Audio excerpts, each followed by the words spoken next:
Kasus penggeledahan sejumlah lokasi oleh tim gabungan Polri menyeret nama Jampitsus Kejaksaan Agung Febri Adriansyah yang belakangan akhirnya mengundurkan diri dan kini menjadi tersangka. Dan untuk membahasnya, pemirsa telah bergabung di Berita Satu Sore secara virtual, Pujiono Suwadi, Ketua Komisi Kejaksaan Republik Indonesia. Selamat sore, Prof. Puji. Selamat sore. Baik, Prof. Puji, bagaimana kemudian tanggapan dari Komjak menilai penetapan tersangka terhadap mantan Jampitsus Febri Adriansyah ini? Ya, kita hormati, kita hargai, kita dukung proses penegakan hukum yang dilakukan oleh teman-teman penyidik di Kortas Tipikor Mabes Polri dan juga Polda Metro Jaya. Ini bagian dari langkah hukum yang tentu sudah pertimbangan sudah sangat matang. Nah, kita tinggal ikuti saja proses berikut. Baik, dan sebelumnya Jaksa Agung juga langsung menunjuk Rudi Margono sebagai pelaksana tugas Jampitsus. Bagaimana kemudian penunjukan PLT ini? Apakah sudah tepat langkah yang dilakukan tersebut? Dan apa saja kemudian tupoksinya? Ya, ada dua hal ya menurut saya.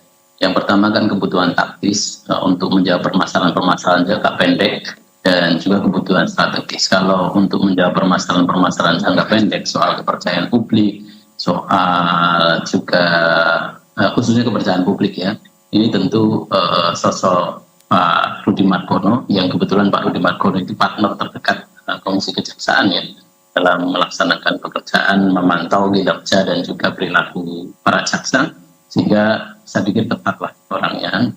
Nah, terus yang kedua, sehingga menjawab kebutuhan taktis tadi.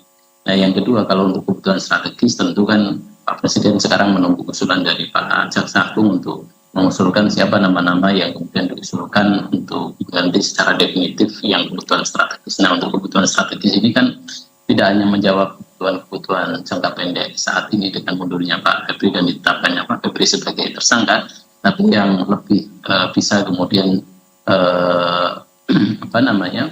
menjawab kebutuhan organisasi, pengkaderan dan segala macam ke depan. Bukan berarti Pak Jawas tepat, tidak tepat untuk ke sana juga kita mengatakan juga tepat-tepat saja, dan jam-jam yang lain juga tepat. Ada para ses juga bisa kemudian menjadi kandidat, para kaca tipe A juga bisa menjadi kandidat. Baik, Prof. Puji, Komjak sebagai pengawas eksternal, apa saja yang akan dilakukan oleh Komisi Kejaksaan untuk memastikan bahwa proses hukum terhadap Febri Adriansyah ini bisa berjalan secara objektif, transparan, dan juga akuntabel, dan jauh dari konflik kepentingan? Ya, pertama, kewenangan yang diatur dalam Perpres yang mengenai Komisi Kejaksaan itu sangat limitatif ya.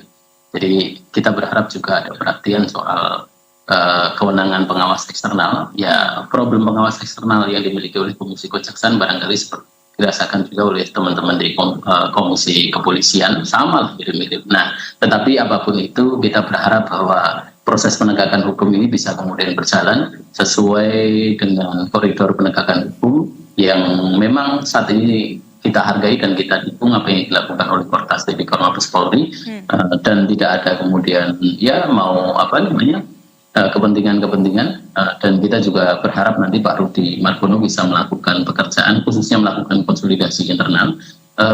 Pengunduran diri Pak Febri dan juga penetapan beliau sebagai tersangka tentu kan memukul mental khususnya teman-teman di kejaksaan. Nah, ini yang kemudian menurut saya penting untuk kemudian dibangkitkan, bahwa pekerjaan-pekerjaan di kejaksaan itu tidak tergantung pada orang, tidak tergantung pada satu sosok, bahwa satu sosok itu bisa kemudian melakukan trigger lebih kencang, lebih keras, ya, tetapi bahwa sistem yang sudah dibangun oleh kejaksaan secara utuh itu bisa kemudian menjadi basis yang kuat, bahwa sekali lagi pekerjaan ini tidak digantungkan pada sosok tetapi pada institusi kejaksaan.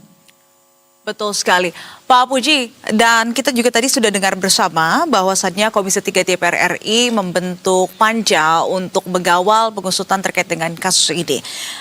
Bagaimana kemudian Komjak melihat pembentukan panja ini? Apakah ini kemudian dapat memperkuat akuntabilitas terkait dengan penegakan hukum tanpa mengganggu independensi dalam proses penyidikannya?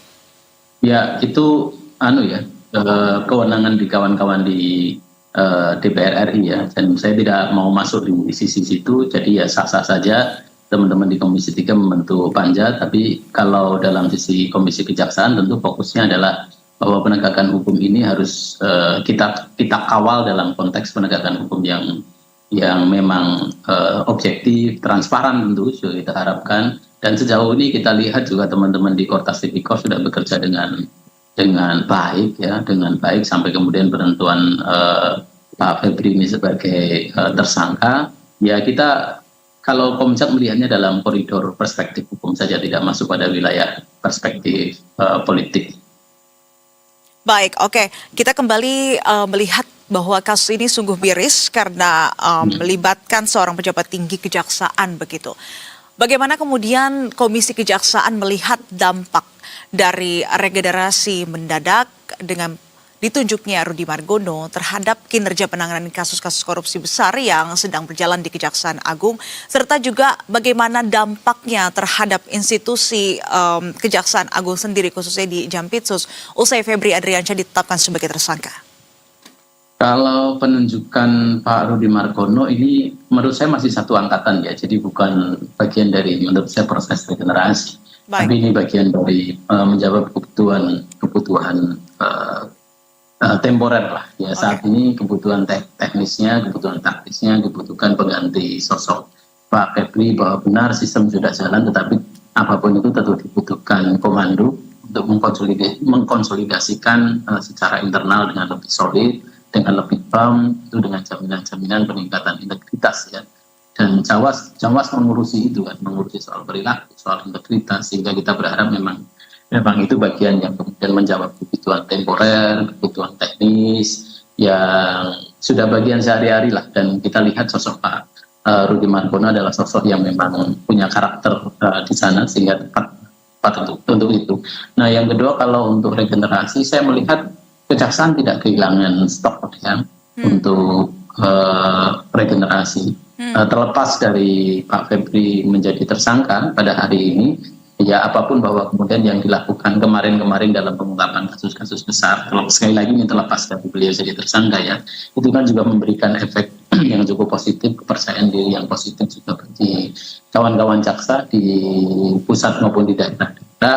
Nah, tetapi itu yang kita lihat dari luar ya, yang tidak dilihat, Kejaksaan Agung tidak akan kehilangan untuk mengganti sosok-sosok yang kemudian siap untuk menggantikan, mencari pengganti definitif ya. Bisa diisi di rolling di antara para jam, bisa yang para ses, bisa kemudian juga para kajati yang sekarang sudah menduduki kajati tipe A. Itu saya pikir bisa kemudian Pak Jaksa mencari dan kemudian mengusulkan pada Presiden yang memiliki karakter dan kebutuhan organisasi, memiliki karakter dan kapabilitas yang menjawab kebutuhan organisasi hari ini dan juga ke depan.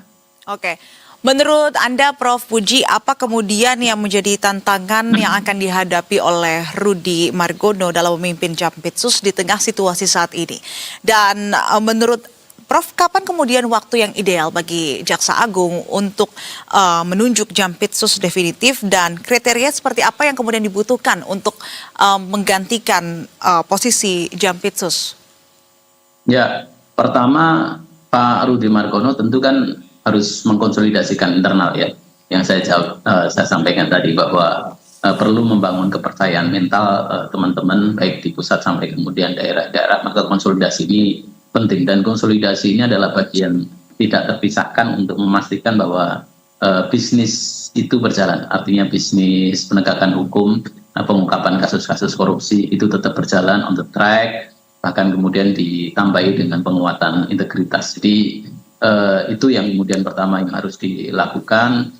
Tidak perlu untuk kemudian terlalu memperhatikan aspek peningkatan kepercayaan publik, bahwa kepercayaan publik itu pasti akan seiring didapatkan dengan kinerja yang positif, kinerja yang profesional, dan tentu kinerja yang berintegritas, pasti itu nanti akan naik dengan sendirinya.